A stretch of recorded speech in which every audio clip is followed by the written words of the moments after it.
Numidia Podcast, le moment d'apprendre, de comprendre et d'entreprendre. Avec des invités dans le domaine de la santé mentale et physique, du sport et de l'entrepreneuriat. Chaque épisode est un moment unique de découverte, de partage et d'apprentissage. Rejoignez-nous chaque mois pour un nouvel épisode.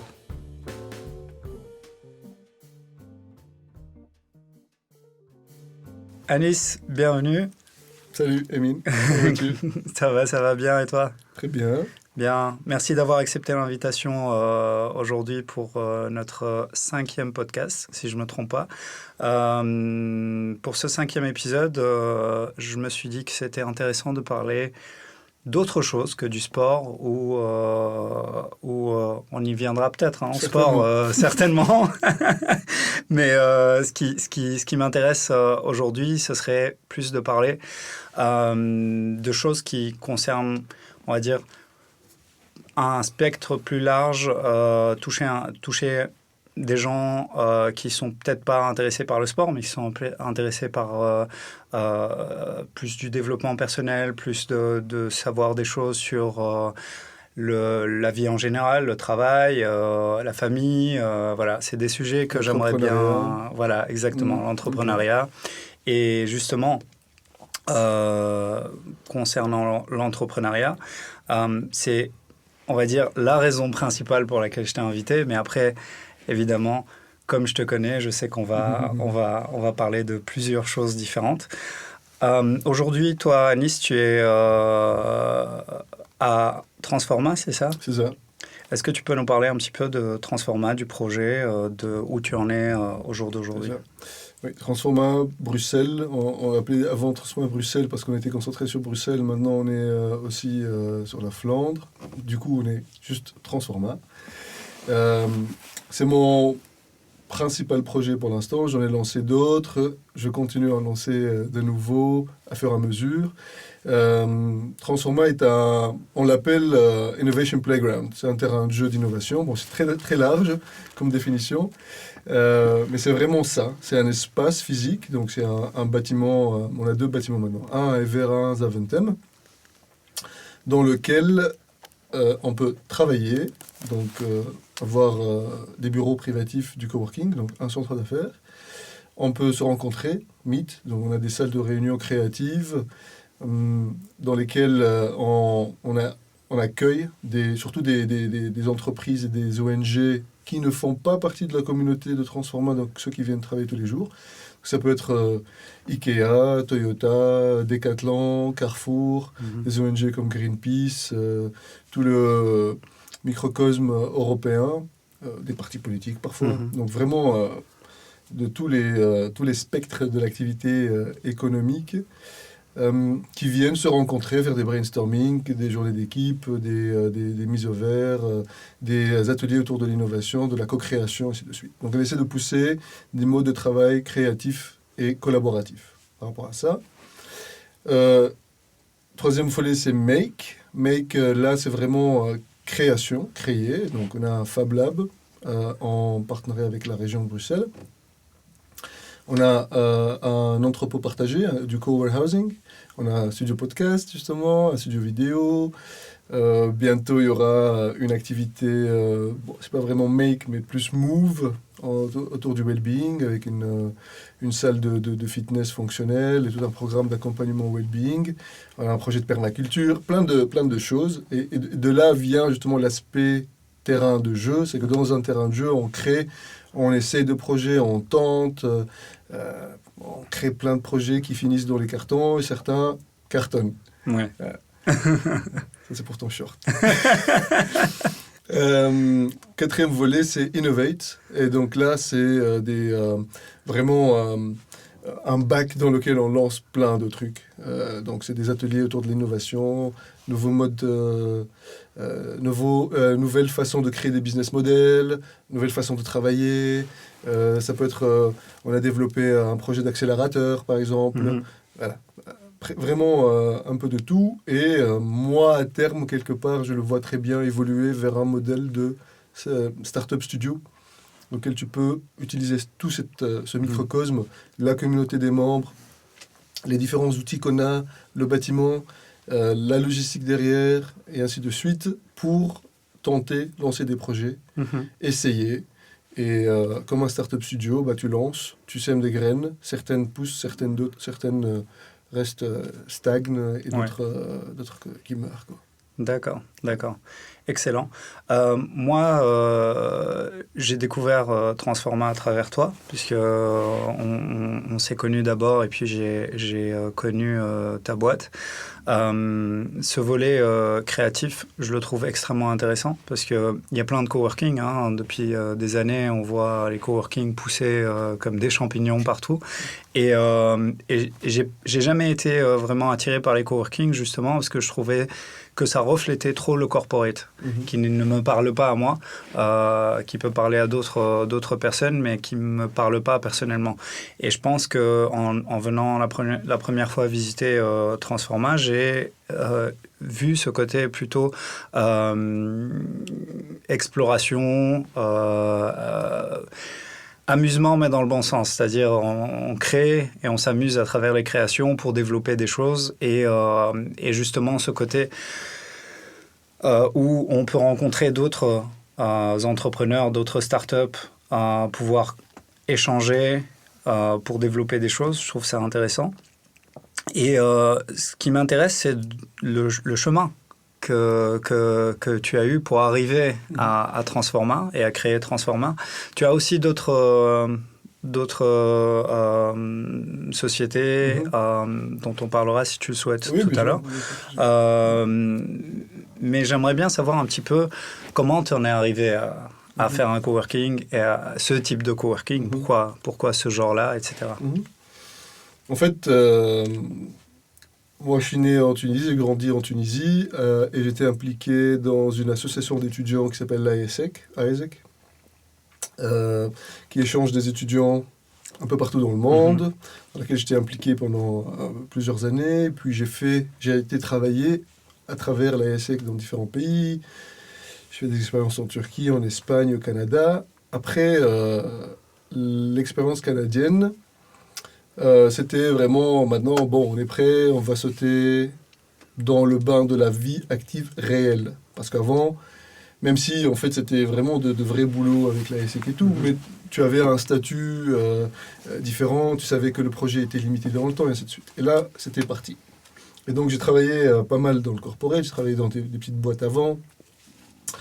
Et je devais trouver ma prochaine aventure et trouver un endroit où m'établir. Donc, est-ce que je retourne en Tunisie? Est-ce que je vais chercher ailleurs? Et je disais dans ma tête, il y a une phrase qui revenait tout le temps, c'est un roman de Milan Kundera, c'est « Le monde est ailleurs ». Voilà, je disais ça à mon père une fois, qui voulait me convaincre de rester. Alors que lui, c'était du type vol de tes propres ailes, mais à ce moment-là, il m'a dit reviens, etc. Et je lui ai dit le monde est ailleurs parce que je sentais qu'il y avait beaucoup plus à découvrir. J'avais cette fin-là, en tout cas, à ce moment-là. Et là, j'ai eu une proposition pour venir travailler en Belgique. J'ai jamais considéré la Belgique avant. Pour travailler chez Mastercard à Waterloo.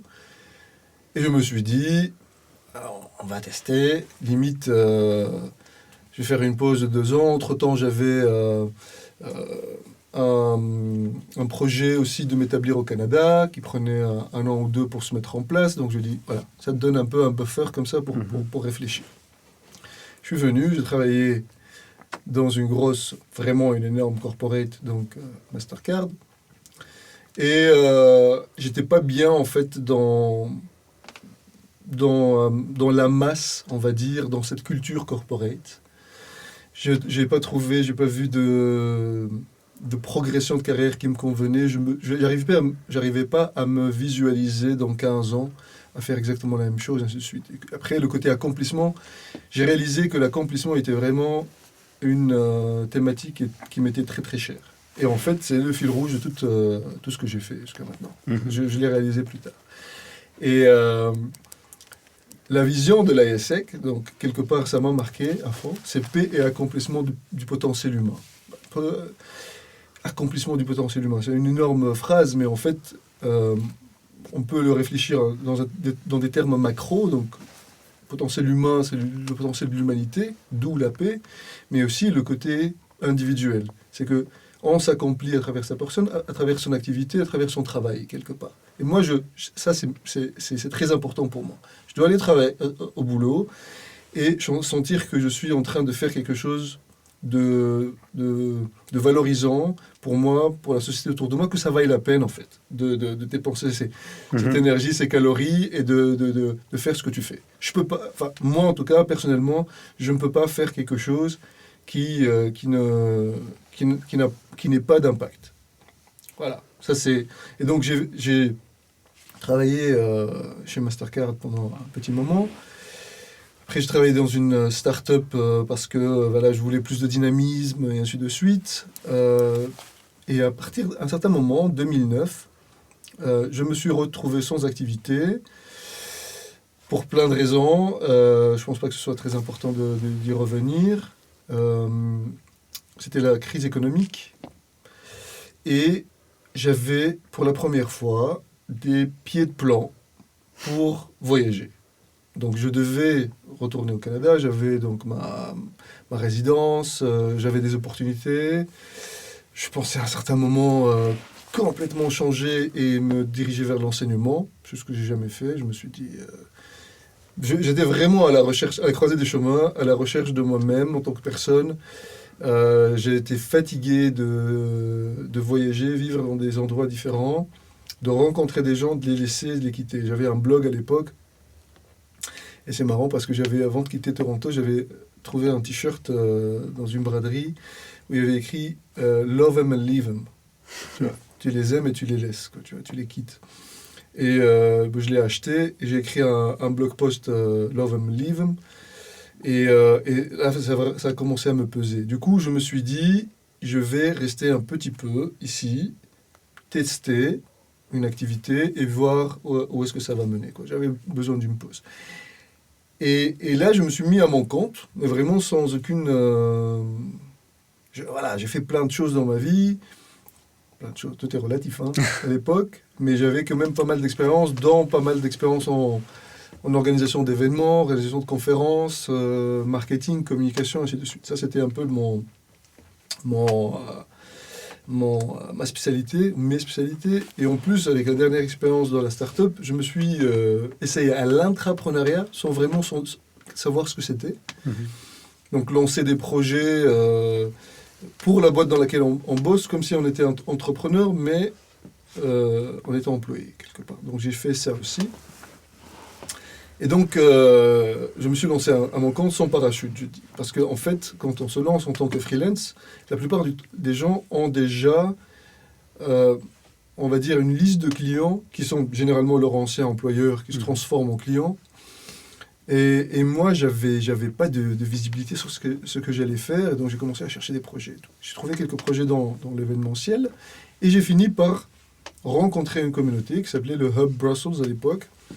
Maintenant, aujourd'hui, Hub Brussels, c'est un service public pour l'accompagnement à l'entrepreneuriat. Mais à l'époque, c'était le premier espace qui s'identifiait comme un espace de coworking.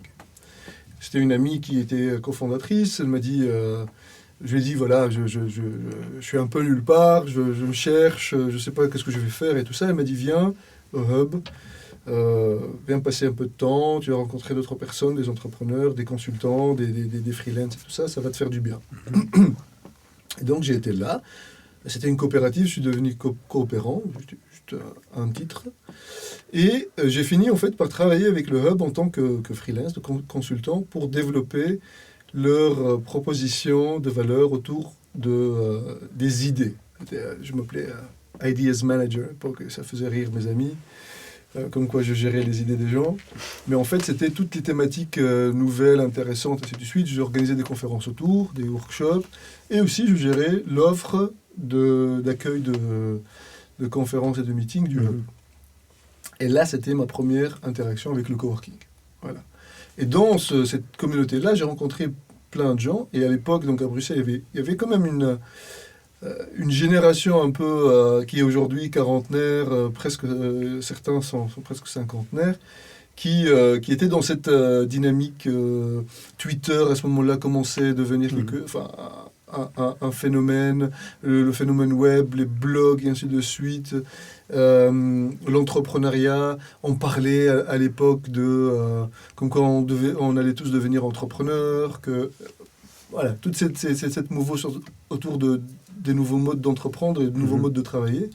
Et on était vraiment dans ce microcosme, la naissance des premiers espaces de coworking, comme Beta Cowork, à l'époque qui avait pignon sur rue, ainsi de suite. Et malheureusement, le hub donc, a dû fermer ses portes. Et j'ai fait toute une analyse en fait, sur pourquoi ça n'a pas marché. Alors qu'il y avait tout un réseau en fait, international qui aujourd'hui s'appelle Impact Hub. Il y a plusieurs dizaines d'espaces de coworking partout dans le monde autour de l'entrepreneuriat sociétal et l'innovation sociale. C'est ça le sujet. Et donc l'échec du hub m'a poussé quelque part à imaginer un projet qui fonctionne. Donc le même projet mais qui fonctionne.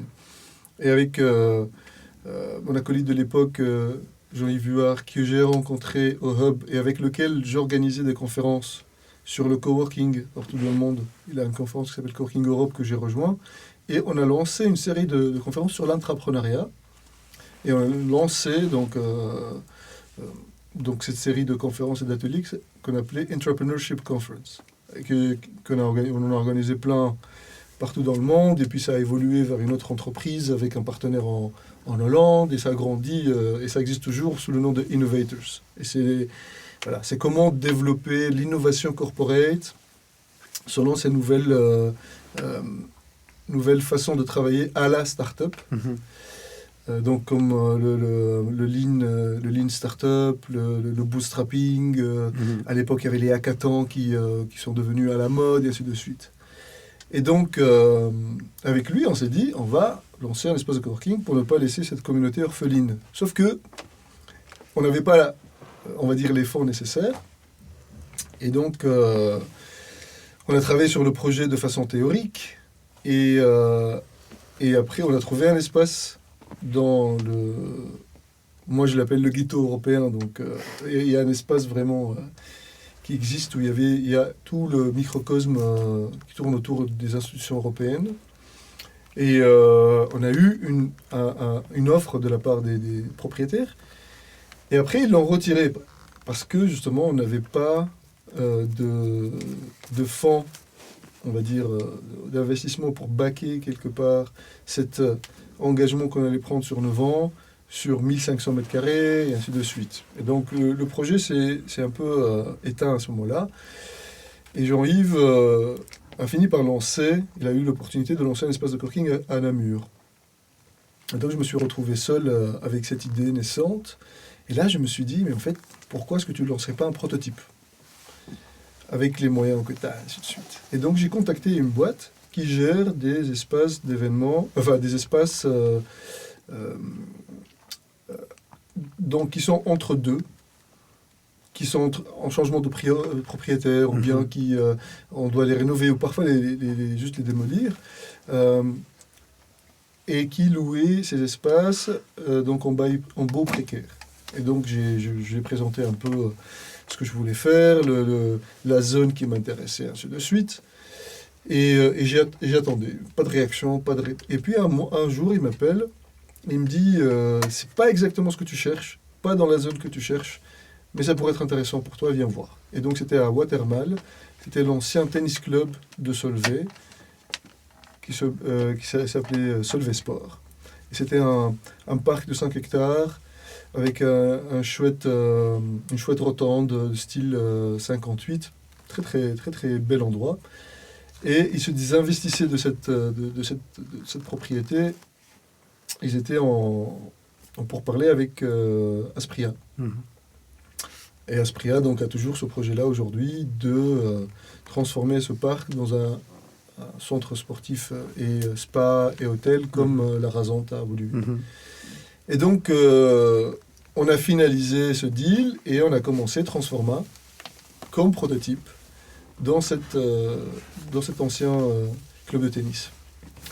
Voilà, et donc de fil en aiguille, on a lancé ce projet, on organisait des conférences sur l'entrepreneuriat, des conférences sur le coworking, et donc on a construit une équipe, et petit à petit, donc voilà, le projet, on va dire, s'est consolidé.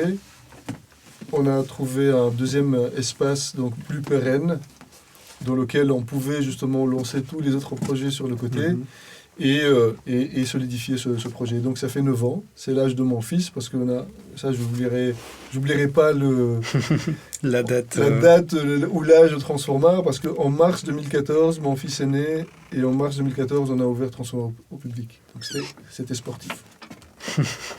J'imagine. J'imagine. Et je suppose que, évidemment, là, tu passes un petit peu ce passage-là de démarrage, d'ouverture, etc., mais je suppose que ça n'a pas été fait de manière facile, simple. Il y a eu pas mal de contraintes. C'est important pour moi de revenir là-dessus, parce que souvent, les gens qui veulent se lancer dans l'entrepreneuriat ou qui veulent devenir freelance, etc., souvent ont l'illusion que c'est un monde plein de chouettes choses, qu'on découvre des choses, qu'on apprend des choses, ce qui est vrai. Mais pour apprendre ces choses-là, etc., on passe par des étapes qui ne sont pas souvent agréables. Et je voulais que tu en parles un peu. J'ai plein de choses comme ça. On peut parler pendant 3 heures sur ça. Une des choses, tu as raison par rapport à cet aspect-là, c'est que quand on se met à son compte, et à l'époque, lorsqu'il y avait ce mouvement justement de l'auto-entrepreneur, du freelance, on sera tous freelance demain, et ainsi de suite, on mettait en avant une valeur qui est la liberté. Ah, tu vas devenir libre, travailler quand tu veux, d'où tu veux, et ainsi de suite. Et en réalité, c'est pas du tout vrai. Parce que, oui, tu n'as pas d'employeur, mais en fait, je vais pas dire que tu es l'esclave, mais tu as plein de boss. Et donc, ton client, c'est ton boss. La fin du mois est ton boss. Donc, tu dois payer tes factures. Tu dois payer l'État, les taxes. Là, tu commences à comprendre ce que c'est que justement le côté fiscal, on va dire, de l'activité économique, et ainsi de suite, et toutes les différentes contraintes qui sont autour de toi. Donc, tu n'es pas vraiment libre. Oui, tu peux décider des activités et tout, mais tu as énormément de contraintes. Et donc, nous, en plus, avec le lancement d'un projet comme ça, comme Transforma, mais les autres aussi, ce n'était pas un projet que tu pourrais faire tout seul. Tu n'es pas un consultant. Tu peux, on va dire, travailler certaines heures et puis t'arrêter juste sur un ordinateur. Ouais. Il y avait quand même un investissement de la logistique derrière, et ainsi de suite. Et donc, nous, on a fait énormément de débrouilles que plus tard, j'ai compris que ça a été codifié en langage startup par le bootstrapping, en fait, c'est de la débrouille. Bien sûr.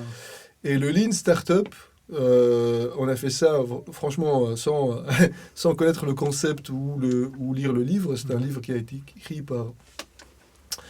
maintenant, j'ai oublié le nom de l'écrivain, Eric Ries, qui est devenu un best-seller. C'est en fait comment développer une idée de façon itérative en créant des prototypes. Donc, au lieu de garder l'idée dans un PowerPoint ou dans un fichier Excel, tu crées un prototype, tu le testes avec les clients réels de ton produit ou ton service, et puis tu améliores. Et c'est exactement ce qu'on a fait, mais sans connaître le concept. Donc, on a prototypé un espace de travail physique, un espace de meeting, et ainsi de suite, et toute la culture derrière. Et donc, la première claque qu'on a reçue, c'est que on a créé de la valeur, on a recréé de la valeur dans ce parc de 5 hectares. Et en fait, ça n'arrangeait pas tout le monde en réalité. Parce que les voisins donc, n'étaient pas pour le projet d'Aspria, parce que voilà, il allait générer du trafic, des voitures, et ainsi de suite. Donc, ils l'ont contré. Et ils l'ont emmené jusqu'au tribunal. J'ai oublié le nom du tribunal dans lequel c'était. Et donc, ça a été annulé une première fois, une deuxième fois, une troisième fois, et ainsi de suite. Et nous, on venait donc remettre de la vie dans ce bâtiment, dans ce parc. On a retapé un terrain de tennis. On était un espèce de coworking avec son terrain de tennis, par exemple. Les voisins pouvaient donc se balader dans le parc. Et je pense probablement le déclenchement de notre fin à Watermal, c'était quand on avait accepté une réunion de voisins sur les lieux donc, de Transforma à l'époque. Et puis, Entract, donc l'entreprise qui gérait le bâtiment, à la base pour Solvay, mais après, donc, il y a eu un changement de main de la propriété, donc Solvay a pris la main sur le bâtiment. Ils nous ont dit, il faut qu'on renégocie le contrat, on voudrait que vous restiez plus longtemps. Donc ça, c'était en 2015, en mars 2015. On veut que vous restiez plus longtemps, jusqu'en fin 2016, et on va changer les termes du contrat. Et on a dit OK. Donc on a renégocié le terme du contrat, on est arrivé à un accord, mais il n'y avait rien d'écrit qui est revenu derrière. Moi, j'ai mis par écrit les termes de notre accord, voilà, comme suivant la réunion qu'on a eue, voilà ce qu'on a décidé. J'attends le nouveau contrat. Mais le nouveau contrat n'est jamais arrivé. Et fin mai 2015, donc on revenait de Londres, on venait d'organiser une conférence de 3 jours sur l'entrepreneuriat là-bas. Je me rappelle très bien, c'était un samedi matin, on était dans l'Eurostar, moi et mon associé donc, sur Transforma, Paul-Henri. On était là à faire la fête, on venait d'annoncer des conférences à New York, à San Francisco, à Toronto. Donc voilà, tout allait bien, Transforma commençait à prendre une certaine forme, ce projet, et j'ai trouvé un bâtiment, le nouveau bâtiment donc à Evere, et l'idée c'était de lancer Evere, continuer avec Watermal, Boisfort, et petit à petit amener à niveau Evere. Donc tout allait bien. Et là je reçois un coup de fil, non c'est un message donc du responsable d'Entract, il me dit... ah oui, j'ai oublié un détail. C'est qu'ils nous ont envoyé un préavis. Notre préavis était juste d'1 mois. C'était vraiment très, très fragile comme projet. Ils nous ont envoyé un préavis pour dire on arrête le contrat, mais le responsable d'Entract m'a dit c'est juste une formalité. C'est juste pour finir le premier contrat et commencer un deuxième. Mais le deuxième, il n'est jamais venu. Et donc, il m'envoie un message, il me dit Aspriac confirme que vous devez quitter les lieux dans 1 mois. Enfin, à la date de fin de bail. Du fin du contrat, oui, du fin de bail. Et là, je lui dis, mais comment ça se fait? Il m'a dit, je comprends pas, c'est peut-être une méthode de négociation. Lundi, je te dis quoi? Et lundi, j'avais rendez-vous pour signer le nouveau bail à Evere. Et donc, et là, il m'appelle pas, mais il m'envoie un email où il change complètement de ton, où comme si on s'est jamais mis d'accord sur une prolongation du contrat, et ainsi de suite. Et il me dit, vous devez partir. Et ils avaient envoyé la lettre avant. En fait, on devait partir dans la semaine. On avait 5 jours pour partir. C'était donc, voilà, toute personne raisonnable et raisonnée aurait dit, ok, d'accord, c'est la fin de l'aventure, bah, au revoir. On va baisser les rideaux, et fin de l'entracte, pour ne pas faire de blagues. Mais on a été têtus et tout, on a essayé de négocier, on a négocié 2 semaines de plus pour gérer avec la communauté aussi. C'est des gens, on avait une centaine de personnes qui travaillaient de là et tout, des gens qui avaient leur boîte, leurs clients qui venaient les voir et ainsi de suite. Et pour leur dire, les gars, c'est fini. Pour aussi commencer de l'autre côté, donc très très vite, on a commencé des travaux rapides à Evere, mis des meubles, installé Internet et tout, pour dire aux membres, vous pouvez... donc vous pouvez déménager votre activité à Evere. Sauf que un des paramètres principaux dans le coworking, c'est le côté local, la localisation. Les gens choisissent la localisation pour une raison. Et donc, c'était passé de Watermal à Evere, personne n'allait le faire, surtout que on a compris qu'à Bruxelles, les gens sont vraiment très limités à leur commune ou, on va dire, à une zone. Mhm. Tu as XL et Terbeek. Bien sûr, ouais. Ceux qui sont dans le centre, ils vont rester dans le centre. Oui, c'est très propre à Bruxelles, Voilà. ce type de fonctionnement. Saint-Gilles-Forêt, Mhm. Uccle, ils sont là, ils ne bougent pas. Et si tu fais plus de 30 minutes de transport à Bruxelles, c'est comme si c'était la fin du monde. Alors que si tu vas à Paris, 45 minutes, 1 heure de transport, c'est tout à fait normal. Aller de Watermal à Beaufort à Evere, c'était vraiment la fin du monde. Bien sûr. Et d'ailleurs, beaucoup considèrent Evere comme étant en dehors de Bruxelles. Ouais. Et donc, on s'est retrouvé avec 0 membre. Donc ça, c'était le premier vraiment coup dur. Sauf que, voilà, on était têtus, on n'a pas lâché l'affaire.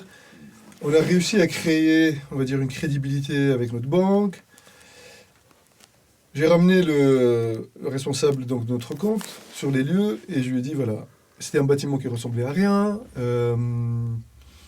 rien de créatif, d'inspirant dedans, il fallait trouver un concept, et ainsi de suite, on avait besoin d'argent qu'on n'avait pas. Et donc je lui ai dit, voilà, on veut faire ça ici, ça là, tatati, tatata. Et on a besoin... Donc c'est comme si, excuse-moi de te couper, mais Oui, c'est comme si tu recréais Transforma de zéro, quoi. C'est ça, on a recommencé de nouveau. Pas de communauté, pas de membres, on avait juste la marque et un peu de savoir-faire sur un an et demi de comment ça se fait et pas de sous. Parce que voilà, c'est pas non plus, on n'a pas généré... suffisamment que pour investir et ainsi de suite. C'était un projet naissant. Et donc, on a demandé un prêt de 50 000 euros, plus ou moins. Et il m'a dit, voilà, à quoi vous estimez la totalité des travaux? Je dis 75 000. Et il m'a dit, si vous apportez 20% de fonds propres, c'est bon. Mais vous portez garant. En fait, c'était un prêt personnel, donc pas un prêt professionnel. Ouais. Donc c'était vraiment, maintenant, it's game. Là, tu mets tout sur la table et tu... 4e carton, tu sais qu'à la fin du carton, ça passe ou ça casse. Parce que voilà, si ça passe pas, c'est toi qui dois rembourser le prêt. Ouais, c'est ça. Donc je me suis dit, let's go. Et c'est un bâtiment de 3000 m², on a commencé par 1000 m². J'avais pas d'architecte d'intérieur, pas de société de travaux généraux. J'ai appelé un ami, je lui ai dit voilà. On a fait des consultations avec des architectes d'intérieur et la plupart tournaient à l'époque entre 350 et 400 euros le mètre carré. Donc il fallait 400 000 euros d'investissement. Et là, j'ai dit on va tout faire tout seul, on va trouver le concept tout seul, on va gérer les travaux et ainsi de suite. Et là, on a vraiment démarré l'aventure. Une aventure à la Candide, donc qui va dans tous les sens. Et on a collaboré avec des artistes bruxellois voilà, pour mettre de l'art sur les murs, créer donc tout ce que tu peux voir aujourd'hui à Transforma, ça a été fait petit à petit. Donc en fait, tu as, si je reprends un petit peu ce que tu as dit, tu as vraiment, ça t'a vraiment appris des choses en fait, d'avoir cet échec, entre guillemets, c'est pas un échec, mais être confronté à la réalité du business, de la vie, des choses externes à tes propres décisions et capacités, parce que c'est pas toi qui as choisi de partir de Watermal, c'est toi qui as été mis à la porte. Et on t'a mis à la porte. Et donc, moi, il y a des mots qui me viennent tout de suite à la tête et dont je voudrais partager avec toi l'idée. D'abord, c'est le mot adaptation, parce que je pense que c'est quelque chose qui est important quand tu es entrepreneur. C'est de pouvoir t'adapter à des situations données qui peuvent changer de jour en jour. Donc, c'est même pas en termes de semaines, c'est de jour en jour, ça peut changer. Comme Mars 14 et Mars 15. Exact. Et la résilience. Pour moi, c'est des choses là qui me viennent en tête après tout ce que tu as dit jusqu'à maintenant. Est-ce que tu partages ça? Est-ce qu'il y a d'autres choses qui te viennent toi en tête? Si tu dois par exemple parler aujourd'hui brièvement à des gens qui voudraient se lancer dans l'entrepreneuriat aussi, des gens qui y pensent. Est-ce qu'il y a d'autres mots qui te viendraient comme qualité à avoir ou à développer? Parce qu'on peut développer des qualités... Oui, persévérance, par exemple. Mais tout à fait, adaptation, résilience, c'est tout à fait ça. Hein. Persévérance, aussi ne pas sous-estimer la tâche. Et en fin de compte aussi, une variable très, très, très, très importante, c'est la vente. La vente, le marketing, la vente. Parce que tu peux avoir la meilleure idée du siècle si tu n'arrives pas à la vendre. Donc cash flow, satisfaction client. Est-ce que le réseau est quelque chose d'important aussi? Avoir un réseau, créer un réseau? Ça dépend de l'activité. Ça dépend de l'activité. Moi, j'étais très connecté justement à ce monde de nouvel entrepreneuriat, entre guillemets. C'est pas l'entreprise à papa. Oui, c'est ça. À la levée entrepreneuriat, la vision, on va dire, du comptable ou du fiscaliste pur et dur. Mais cet entrepreneuriat innovant, dynamique, qui ose. Ouais. J'étais bien connecté dans ce monde-là. Mais c'est très romantique. J'ai l'impression, moi, quand je parle maintenant avec des jeunes entrepreneurs ou des gens qui veulent se lancer en entrepreneuriat, qui changent carrément de vie, qui font comme toi, qui passent du corporate beaucoup plus tard, à l'âge de 40 ans par exemple, ou 45 ans, qui veulent changer un peu de vie, des fois ils ont une idée romantique de l'entrepreneuriat. Bien sûr. Et ça peut être dangereux. Mais on revient à ce qu'on avait dit au début, hein, la liberté, faire ce que j'aime, le faire on my terms, donc comme moi je le veux et tout ça. En effet, c'est hyper romantique, mais on ne réalise pas en fait la difficulté de la tâche. Moi, la première chose,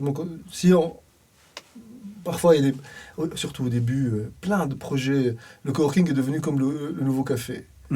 Ça, c'est un exemple que je donne tout le temps. Est-ce que tu sais, par exemple, que seuls 4% des projets Eureka survivent? Non, je n'étais pas au courant. 96% des projets Eureka se cassent la gueule, pour rester poli.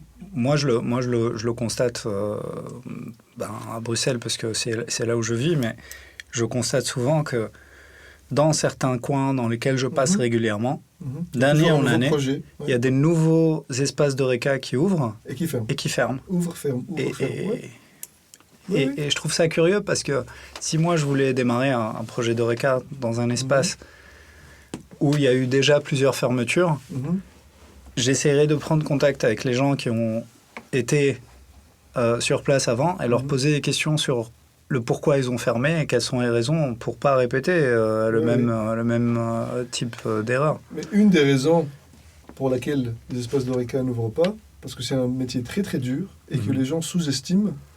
Et pourquoi j'ai dit que le coworking c'est le nouveau café, ou c'était le nouveau café, parce que bon, avec Covid, le Covid aussi a ramené beaucoup de gens à la réalité des choses, y compris nous. Hein.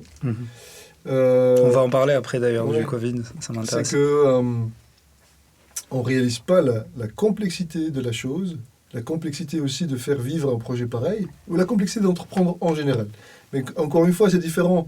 On peut être entrepreneur et avoir une boîte de consultance, ou c'est que du knowledge, on va dire knowledge management, ou de la consultance, ou de la gestion d'horaires, ou je sais pas moi, du body shopping de développeurs. Malheureusement, c'est le terme. Tu recrutes des développeurs, tu les installes dans des boîtes comme des consultants. Oui, c'est de l'entrepreneuriat, mais c'est pas la même chose. Bien sûr. Mais ça aussi, c'est compliqué. Mais faire vivre un espace d'Eureka, un café, un restaurant, ou de l'hospitality, parce que le coworking, c'est de l'hospitality, un hôtel, un B&B, c'est hyper complexe et hyper énergivore, et ça demande énormément d'énergie. Et de savoir-faire. Et donc, il y a énormément de gens qui sont déçus de leur expérience de travail corporate et qui vont se dire « Ah, je vais ouvrir un café, je vais ouvrir un restaurant, je vais ouvrir un salon de thé, je vais ouvrir un... » Voilà. Ou un espace de workshop, et des idées plein la tête, et tout ça. Et la réalité du terrain, de l'activité, on va dire, leur tombe dessus très très vite.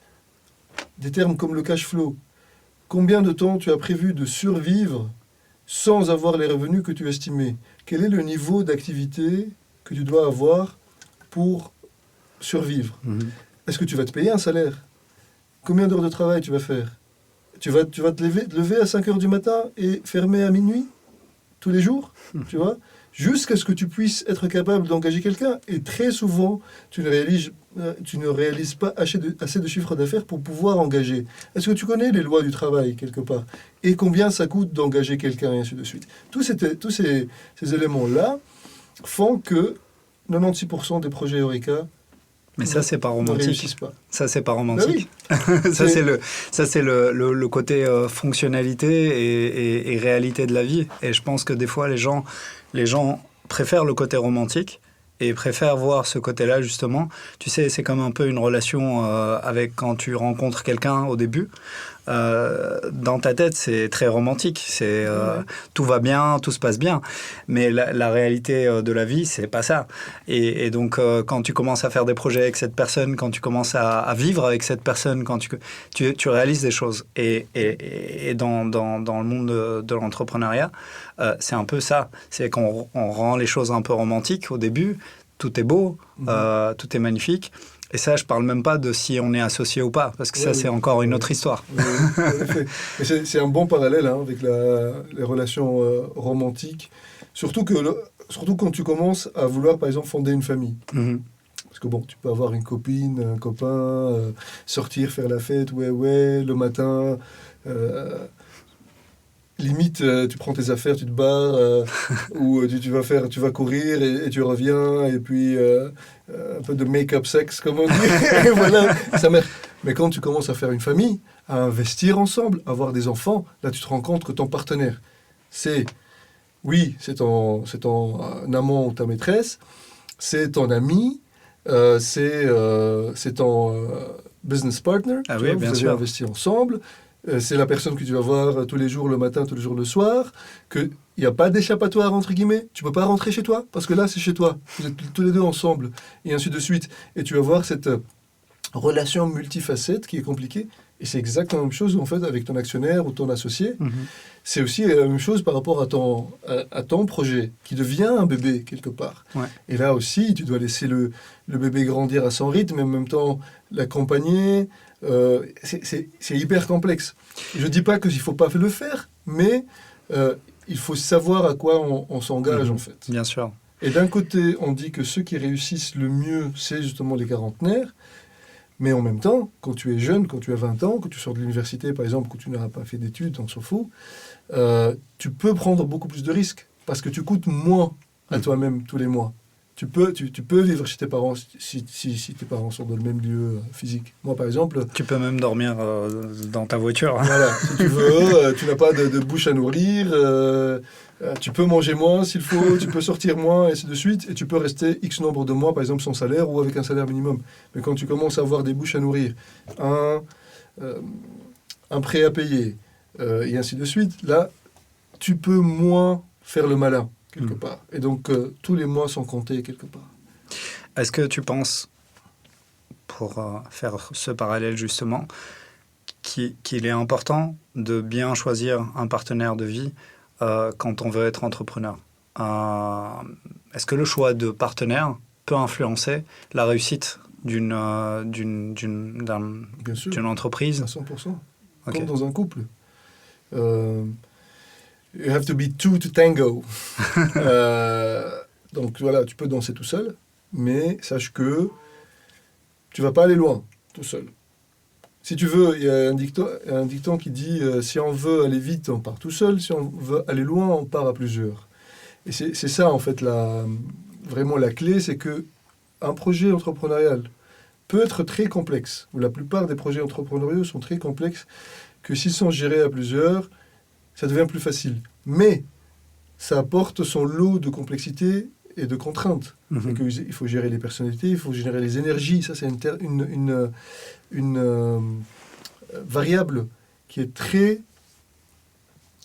qui est oubliée, en fait. La variable énergie, la variable motivation. Ce que tu dépenses, en fait, comme comme temps, comme jour de travail, comme créativité, ainsi de suite, sur le projet est super important. Mais aussi l'énergie que tu apportes au projet. Ouais. Et donc, le savoir-faire. Comme dans un couple, je pense, la meilleure collaboration, c'est la collaboration où on apporte des compétences différentes, complémentaires. Donc, généralement, si tu es en couple avec la même personne qui a exactement le même profil psychologique et la même personnalité que toi, ça clash direct. Parce que, voilà, à un certain moment, tu amènes quelque chose et l'autre personne a besoin d'autre chose que tu ne peux pas amener, qui n'est pas, en fait, quelque part naturel chez toi. Vous êtes un miroir, en fait. Exact. Et donc, tu dois apprendre une nouvelle posture. Et souvent, les gens ne sont pas capables d'apprendre une nouvelle posture, ou pas assez rapidement, ou voilà, où les conditions, on va dire, ne le permettent pas. Du coup, le couple s'arrête. Mais c'est la même chose quand tu t'associes avec des partenaires. Et est-ce que, pour en revenir au Covid, tout à l'heure, tu as mentionné le Covid, est-ce que pour toi, parce que là, je le vois, moi, pas mal, et j'ai eu l'expérience, évidemment, avec le Covid, en ayant moins fermé ma propre société, mais il y a eu 2 vagues de fermeture de sociétés. Il y a eu la vague durant le Covid, et puis il y a eu la vague post-Covid. Et maintenant, je le vois, il y a plein d'espaces à louer, il y a plein d'espaces qui sont disponibles, parce que beaucoup de commerces ferment. Est-ce que tu penses que l'économie pré-Covid et post-Covid, est-ce qu'il y a un gros changement pour toi? Est-ce que toi, tu le sens Énorme changement. Énorme changement. En fait, pas seulement autour de moi, pas seulement en Belgique, partout dans les pays où il y a énormément de lockdown, de fermeture, de confinement, et ainsi de suite, il y a eu des changements majeurs. Donc, ce qui s'est passé avec le premier confinement, il y a eu pas mal de fermetures déjà. Donc, toutes les entreprises fragiles niveau capital et qui n'ont pas su, quelque part, faire certains changements très très rapides, ont dû fermer. Et d'ailleurs, par exemple, dans le coworking, tous les petits joueurs ont dû fermer direct dès le premier confinement. Le deuxième confinement a achevé ceux qui ont su quelque part s'accrocher comme ça avec le bout des doigts. Ça, c'est mon cas, moi. Ouais. Ceux qui ont j'ai réussi à m'accrocher, et boum, il lui a dit viens ici, tombe avec nous. Mais l'impact que ça a eu aussi, c'est drainer tout les réserves de plusieurs autres projets, quelque part. Ça a fragilisé énormément d'autres entreprises ou d'individus, des familles, dans le cas de commerce B2C, qui sont en fait les clients d'autres entreprises. Donc il y a un effet, quelque part, boule de neige qui fait que, à terme, ça a impacté d'autres entreprises et ainsi de suite. Ça a fragilisé des pans entiers, des secteurs entiers. Et en fait, ce qu'on est en train de voir aujourd'hui, c'est une troisième vague de fermeture, troisième vague de faillite, de ceux qui n'ont pas su, on va dire, redémarrer, parce que, ils ont été fragilisés. Même s'ils étaient solides avant le premier confinement, ils ont été fragilisés par le premier, ils ont été fragilisés par le deuxième, et après, ils ne retrouvent pas le niveau d'activité parce que leurs clients sont fragilisés. Et donc là, maintenant, on a une troisième vague de faillite qui arrive. Nous, en tout cas, on n'a pas retrouvé le niveau d'activité d'avant mars. Je peux te donner des chiffres. Nous, on a eu la première année, on a eu en 2020, la grande partie de notre chiffre d'affaires a été fait en janvier-février. Et après, par rapport à l'année précédente, on a eu 50% de baisse de chiffre d'affaires. En sachant qu'on a eu 2 mois vraiment bons, parce que dans le cas de Transforma, on était vraiment sur une pente ascendante. Donc, après, je n'ai pas continué tout à l'heure, mais à un certain moment, on s'est retrouvés seuls, moi et Paul-Henri, donc mon associé. Parce que j'avais commencé le projet théorique, on va dire, avec Jean-Yves. Puis Jean-Yves Jean-Yves Huard, il a créé son coworking à Namur. Et il y avait un ancien collègue à moi, Paul-Henri, qui devenait, on va dire, disponible sur le marché du travail. Et je lui ai dit, et quelqu'un avec qui j'ai travaillé, je savais qu'il pouvait faire énormément de choses. Je l'appelais le couteau suisse. Et je lui ai dit, viens avec moi sur ce projet. J'ai commencé. Et lui, il est venu un peu pour s'amuser au début, parce qu'il voulait prendre une pause, et ainsi de suite. Et puis, il a aimé le projet, puis il est resté. Il était impliqué avec moi aussi sur les projets de l'entrepreneuriat. Et à un certain moment, on a commencé les travaux. On était tous les deux seuls dans ce bâtiment. Et pas de clients, rien. Et petit à petit, après, on a retrouvé un certain niveau d'activité. Puis on a grandi de 1000 m² à 3000 m². On a triplé notre chiffre d'affaires d'une année à une autre. Et puis on a fait 40% chaque année de croissance. Et en 2020, on était 13 personnes et on était en train de recruter pour booster notamment l'activité Innovate, donc tout ce qui est l'offre d'innovation, de consultance par rapport aux entreprises, et ainsi de suite. Et j'avais l'intention de démarrer cette ambition de créer un startup studio. Tous les ans, je voulais créer un autre projet, un nouveau projet, et mettre quelqu'un dessus, donc qui travaille dessus comme un employé, mais en même temps comme une sorte de general manager. Et le projet bénéficierait du soutien de la structure Transforma, donc toute l'équipe qui est déjà là, plus la communauté, trouver des clients dans la communauté, des fournisseurs dans la communauté, et ainsi de suite. Donc vraiment, utiliser la communauté et l'espace Transforma comme un terreau fertile pour développer des projets. Ça, c'était vraiment mon ambition à ce moment-là. Mars 2020 arrive, confinement. Tu as ces 2 mois, janvier, février et la moitié de mars, qui constituent 50% de ton activité, ou même plus, de ton chiffre d'affaires de l'année. C'est énorme. Et puis, on s'est dit, bon, ça va démarrer en septembre. Et puis, cette idée-là qui a pris de l'ampleur, le nouveau normal, the new normal. Et ça y est, c'est fini, tout le monde va travailler en remote, tout le monde va rester chez soi, tout va se passer sur Zoom, et ainsi de suite. Et je dis, mais le monde a perdu sa tête, on n'a rien de temps, qu'est-ce qui se passe? Et puis, il y a le deuxième confinement, et puis 2021, on se dit, ça va redémarrer. À chaque fois, on dit, ça va redémarrer. Il faut savoir qu'une bonne partie de notre activité, justement, c'est de l'accueil d'entreprises qui viennent faire leurs réunions chez nous, et leurs événements chez nous. Du jour au lendemain, ça a tari.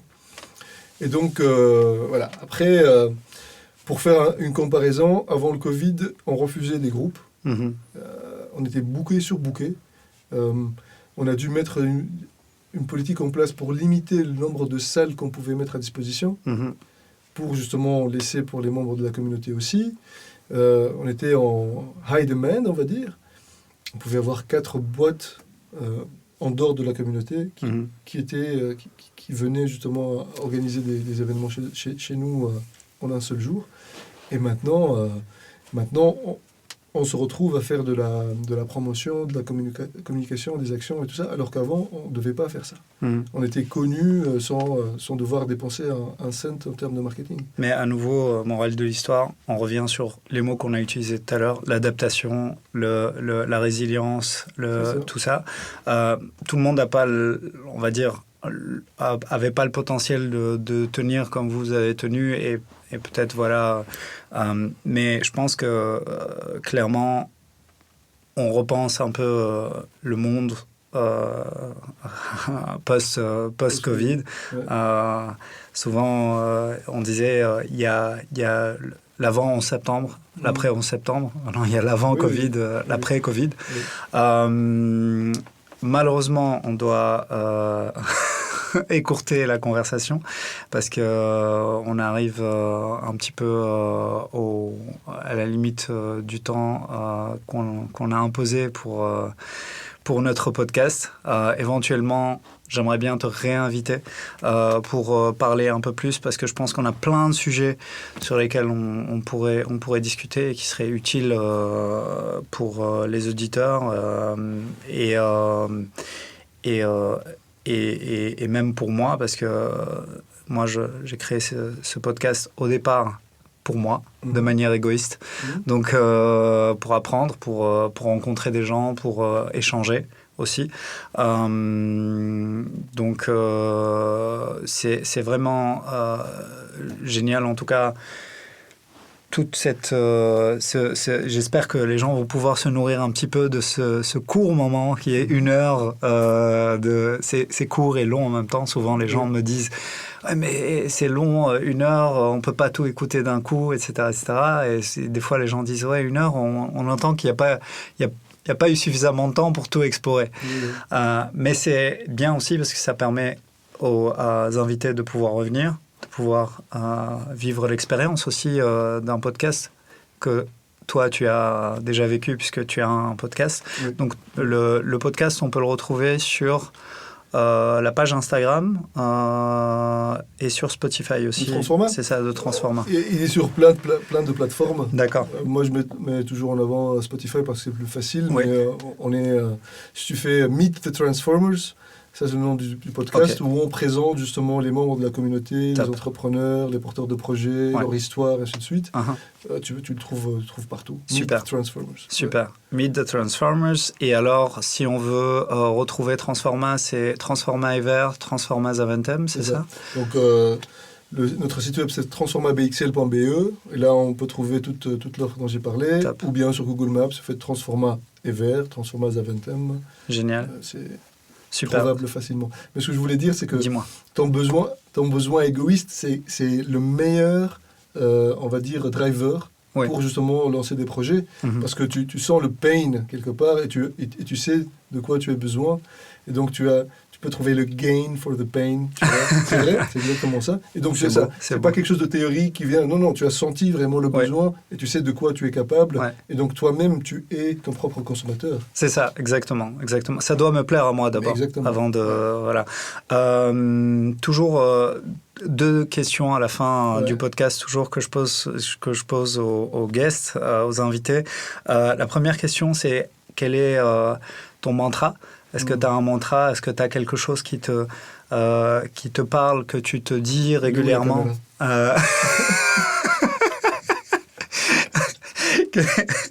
Quelque chose que une phrase qui peut inspirer, motiver, dégoûter les auditeurs.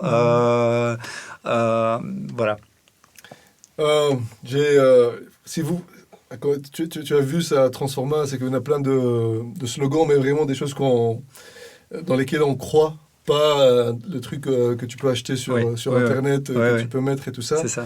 Donc il y a plein dans ce sens-là, mais il y a 2 qui me viennent à l'esprit très vite. Une que je vais graver avec une graveuse laser qu'on a au boulot, qui vient de Candide de Voltaire, qui est « Tout est au mieux dans le meilleur des mondes possibles ». Et j'ai pris l'habitude toujours de répondre ça dans les emails. Si quelqu'un me dit « Comment ça va ?», je lui dis « Tout est au mieux dans le meilleur des mondes possibles ». C'est une phrase très, très, très profonde. Peut-être dans une deuxième épisode, on peut en parler. Et la deuxième, je l'ai fait tatouer là, c'est JFDI. Donc peut-être que je laisserai... c'est « Just fucking do it ». Donc voilà, c'est juste là et just fucking do it. Super. Je dis le fucking just do it the Nike. Et donc voilà. Top. Et alors la deuxième question, c'est est-ce qu'il y a bon, on va faire juste 3. Est-ce qu'il y a 3 livres que tu conseillerais aux auditeurs? Ça peut être sur l'entrepreneuriat, sur le développement personnel, sur ce que tu veux. Vraiment 3 livres. Ça peut être juste des romans, hein, mais voilà, 3 livres qui te parlent, qui pour toi sont des inévitables. Oh.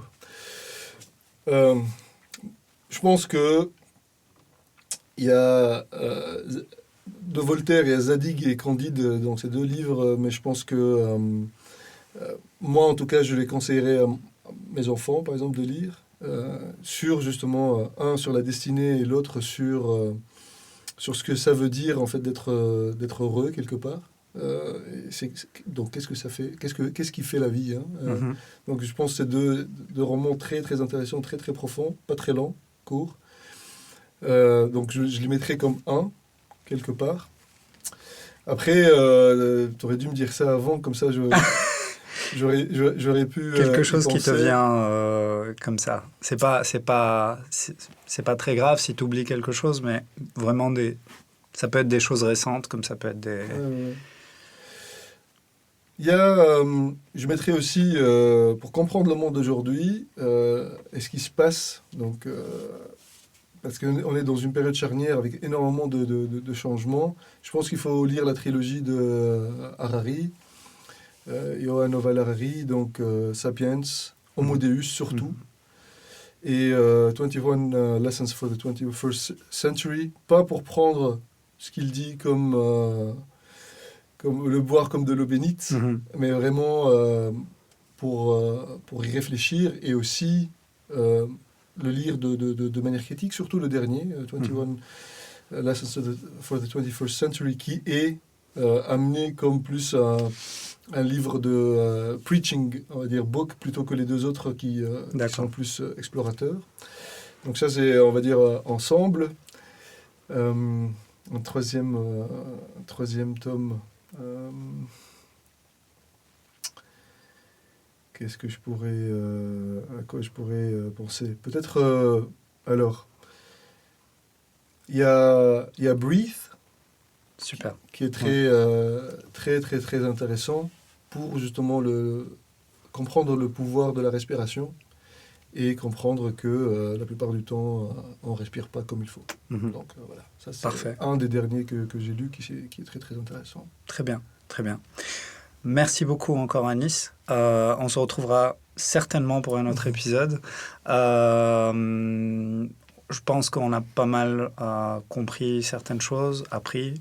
Et maintenant, il reste aux auditeurs à entreprendre s'ils ont envie. Courage, il faut être kamikaze pour entreprendre. Courage, à bientôt. Anis, merci beaucoup. Avec plaisir, merci beaucoup.